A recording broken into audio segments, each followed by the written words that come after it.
देश में हजारों लाखों लोगों का इस तरीके से ब्रेन वॉश कर दिया गया है। दुनिया के कुछ स्मार्ट लोग ब्रेन वॉशिंग टेक्निक का यूज करके आपके आसपास वाले लोगों की वजह से किस तरह आपका माइंड वॉश हो रहा है। एक एक करके हजारों लड़कियों को शिकार बनाया गया, यहाँ तक कि बाद में उनका ब्रेन वॉश करके आपको पता भी नहीं होता कि आपका ब्रेन वॉश हर दिन लगातार चलता ही रहता है। 25 जुलाई 1950 से 27 जुलाई 1953 तक चला कोरिया युद्ध के दौरान जो जापान, यूएसएसआर और कोरिया के बीच चला, जिसमें कई सारे सैनिक एक दूसरे देश में बंदी बने रहे। कई सारे अमेरिकी सैनिक कोरिया में बंदी रहे। युद्ध खत्म होने के बाद 21 से भी ज्यादा सैनिकों ने अपने देश जाने से ही मना कर दिया। वह ये मान चुके थे कि अमेरिका ने जो किया गलत किया। आखिर ऐसा क्या हुआ कि उन्हें अपना ही देश गलत लगने लगा। अगर आपको लगता है कि आप अपने आप को चला रहे हैं पर आपकी सोच आपके काबू में नहीं, कोई और चला रहा है। कभी भी अगर आपने कोई भी डिसीजन लिया है और वो डिसीजन आपका ही है ऐसा आपको लगता है, और यही होता है ब्रेन वॉश। गूगल कुछ ऐसी परिभाषा देता है, जब अपनी मर्जी के बिना मैनिपुलेट करके या बलपूर्वक अपने विचारों या व्यवहार को बदलना ब्रेन वॉश कहलाता है। पर दोस्तों ऐसा बिल्कुल नहीं है कि ब्रेन वॉश कई सालों पहले होता था और अब नहीं होता। ये अभी भी हमारी रोजमर्रा की जिंदगी में होता है, डेली होता है, आपके आसपास के लोगों द्वारा होता है, सोशल मीडिया पर होता है, पर होता जरूर है। वो बंदी सैनिक जिन्होंने अपने देश जाने से भी मना कर दिया, उनके साथ हुआ ब्रेन वॉश। उनके पूरे विचार और पर्सनैलिटी को बदल दिया गया। उनके साथ आखिर क्या हुआ, ये आखिर क्या और कैसे होता है ब्रेन वॉश, ये हम जानेंगे आज के इस वीडियो में। तो शुरू करते हैं आज का हमारा वीडियो।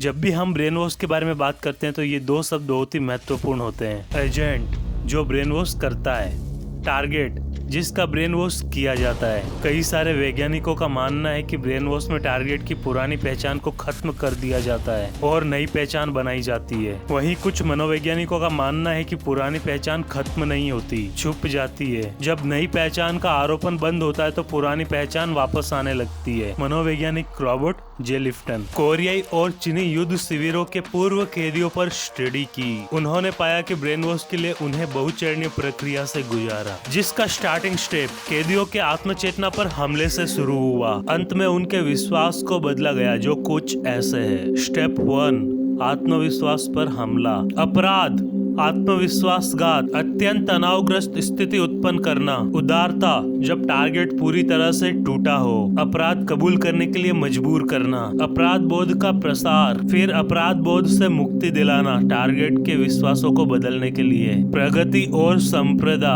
अंत में अंतिम स्वीकारोक्ति और पुनर्जन्म, जिसमें वो इंसान पूरी तरह से बदल जाता है। उस इंसान के विश्वास वो होते हैं जो एजेंट ने उसके दिमाग में डाले हैं, ना कि उसके खुद के। जिसके सेकंड स्टेप में व्यक्ति को खुद को तोड़ा जाता है। पर्सन के सेल्फ रियलाइजेशन को खत्म किया जाता है। व्यक्ति को परिचितों और रिश्तेदारों से दूर रखा जाता है। जिसके 4 चरण होते हैं, जिसमें पहचान पर हमला किया जाता है, जिसमें उसके मूल विश्वास प्रणाली पर व्यवस्थित हमला किया जाता है। एजेंट उन सभी चीजों को नकारता है जो टारगेट को वो बनाती है, जो वो है। जैसे उसे ये सब कहना, आप सैनिक नहीं है, तुम आदमी नहीं हो, तुम खुद का डिफेंस नहीं कर सकते। और ये तब तक किया जाता है जब तक वह थक हार नहीं जाता। और ये तब तक किया जाता है जब तक वह थक हार नहीं जाता, टूट नहीं जाता, लक्ष्य का आत्मविश्वास कम नहीं हो जाता और विश्वास कमजोर नहीं हो जाता। फिर अपराध बोध, आप बुरे हैं। व्यक्ति को उसके अपने विश्वास मानने पर अपराधी साबित करना या स्वयं को रहमत करना, जो व्यक्ति के आत्मविश्वास को भी दर्शाता है, मुझसे सहमत हो या बुरे हो। एक बार व्यक्ति जब भ्रमित हो जाता है तो अपराध बोध में डूब जाता है। व्यक्ति अपने साथियों की, अपने परिजनों की आलोचना करने लगता है। इन्हीं चरणों से ब्रेन वॉश किया जाता है। पर इस स्टडी में रॉबर्ट जे लिफ्टन ये भी बताते हैं कि किस तरह के लोगों को ब्रेन वॉश करना आसान होता है और इससे कैसे बचा जा सकता है। जब भी किसी को ब्रेन वॉश किया जाता है तो इसका असर हर किसी पे अलग अलग होता है और अलग अलग समय लगता है। पर जो लोग आसानी से एवं जल्दी ब्रेन वॉश हो जाते हैं, उन लोगों के पास जानकारी की कमी होती है या जानकारी नहीं होती, जिस कारण गलत जानकारी देकर उन्हें मैनिपुलेट किया जा सकता है। दूसरे वो लोग जिनका आत्मविश्वास कम होता है, उनका ब्रेन वॉश भी आसानी से किया जा सकता सकता है। सबसे आखिरी,